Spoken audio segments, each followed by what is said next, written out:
하늘 목사님은 현실의 작은 문제들이 발목을 잡았지요. 특히 돈에 관한 일이 늘 복잡하고 어려웠습니다. 특히 자신의 생활비와 교회의 헌금을 구분하는 일이 제일 힘들었어요. 오늘은 헌금으로, 내일은 생활비로 돈의 주인이 자꾸만 바뀌는 것 같았죠. 매달 들어오는 돈이 일정하지 않았어요. 어떤 달은 넉넉했지만 어떤 달은 부족했죠. 목사님은 내일을 알 수 없는 불안함에 한숨을 쉬었습니다. 멀리 내다보는 일도 어려웠습니다. 은퇴 후의 삶이 막막하게 느껴졌어요. 하늘 목사님이 찾아뵌 정 목사님은 말했습니다. 목사님, 재정은 단순히 돈이 아니라 하나님의 선물을 관리하는 청지기 정신과 같아요. 정 목사님이 보여준 그림에는 튼튼한 뿌리와 가지를 가진 나무가 있었어요. 이것이 청지기 나무입니다. 뿌리는 신학적 가치관이고 가지들은 재정의 각 부분을 나타내지요. 뿌리인 청지기 정신을 꼭 잊지 마세요. 첫 번째 가지는 구분입니다. 개인의 재정과 교회의 재정을 명확히 나누는 것이 중요해요. 두 번째 가지는 계획입니다. 수입이 일정하지 않더라도 장기 계획을 세우면 흔들리지 않아요. 그리고 세 번째 가지는 미래입니다. 은퇴 후에도 열매를 맺을 수 있도록 미리 준비해야 해요. 마지막으로 중요한 가지는 공동체입니다. 목회자는 자신뿐 아니라 교인들의 재정적 건강까지 돌보는 안내자가 되어야 해요. 당신의 나무가 튼튼해지면 주변의 나무들도 함께 자랄 수 있답니다. 하늘 목사님이 청지기 나무를 가꾸어가며 그의 사역과 삶은 더욱 풍요롭고 단단해졌습니다. 목회자 여러분, 총 6강 중에서 마지막 강의 주제는 목회자 금융 재정 은퇴 교육 일반인과 무엇이 다른가? 입니다. 요즘은 교인들도 금융 공부를 많이 합니다. 그런데 목회자가 그들과 똑같은 교육을 그대로 받으면 충분할까요? 아닙니다. 목회자는 일반 성도와는 다른 상황, 다른 고민을 안고 있습니다. 그래서 이제까지 5번의 강의를 요약 정리하여 첫째, 일반 금융 교육과 목회자 교육이 어떻게 다른가? 둘째, 목회자 교육 프로그램에서 특별히 강조해야 할 차별화 요소는 무엇인가? 를 다루어 보고자 합니다. 먼저 일반인 대상 금융 교육을 생각해 봅시다. 핵심은 개인의 재정 독립입니다. 내 소득 안에서 지출을 관리하고 저축과 투자로 자산을 불리고 은퇴 이후를 준비하는 것이 전부입니다. 그런데 목회자는 여기서 5가지 중요한 차이가 있습니다. 첫째, 불규칙적 소득 관리. 직장인은 매달 일정한 급여를 받습니다. 하지만 목회자는 교회 사례비, 특별헌금, 강연료 등 수입이 불규칙합니다. 매달 고정적인 현금 흐름이 보장되지 않죠.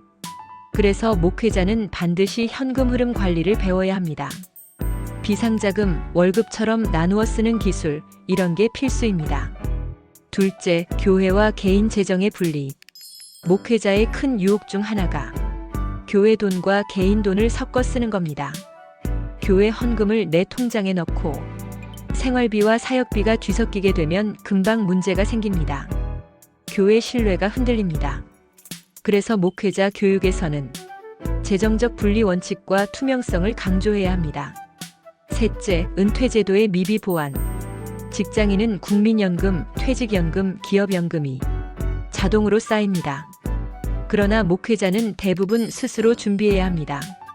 교단 응급제가 있더라도 부족한 경우가 많죠. 그래서 국민연금, 개인연금, IRP 같은 제도를 어떻게 활용할지 배우는 것이 필요합니다.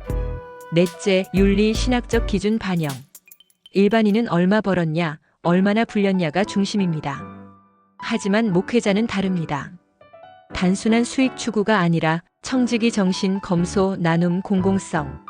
이런 가치가 금융, 재정 의사결정 속에 녹아 있어야 합니다. 다섯째, 공동체 지도 역량. 목회자는 자기 재정만 잘 다루면 끝이 아닙니다. 교인들에게도 재정 교육을 해줄 수 있어야 합니다. 가정경제 세미나를 인도하고 청년들에게 바른 소비 습관을 가르치는 것, 이게 목회자의 역할입니다. 그래서 목회자 교육은 늘 이중적 역량, 즉 자신 관리와 교인 지도를 함께 해야 합니다.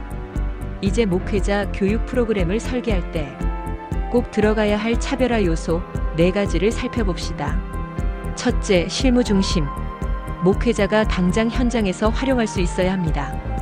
사례비를 어떻게 설계해야 하는지, 세무 신고를 어떻게 해야 하는지, 교회 재정을 어떻게 투명하게 보고해야 하는지, 이런 구체적이고 실무적인 내용이 교육의 중심이 되어야 합니다.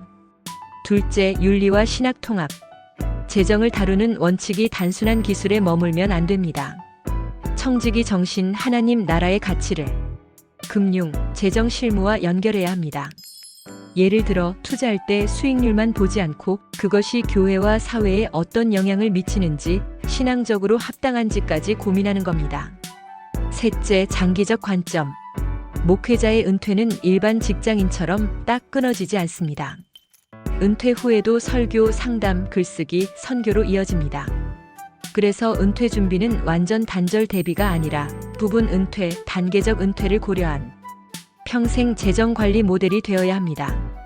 넷째, 공동체적 접근. 목회자는 개인만 배우는 게 아니라 교인들을 가르쳐야 합니다. 그래서 교육 안에 이중 훈련이 필요합니다. 먼저 목회자가 자기 재정을 다루는 법을 배우고 이어서 그 방법을 교인들에게 나눌 수 있도록 준비하는 거죠. 목회자의 재정은 단순히 생활비의 문제가 아닙니다.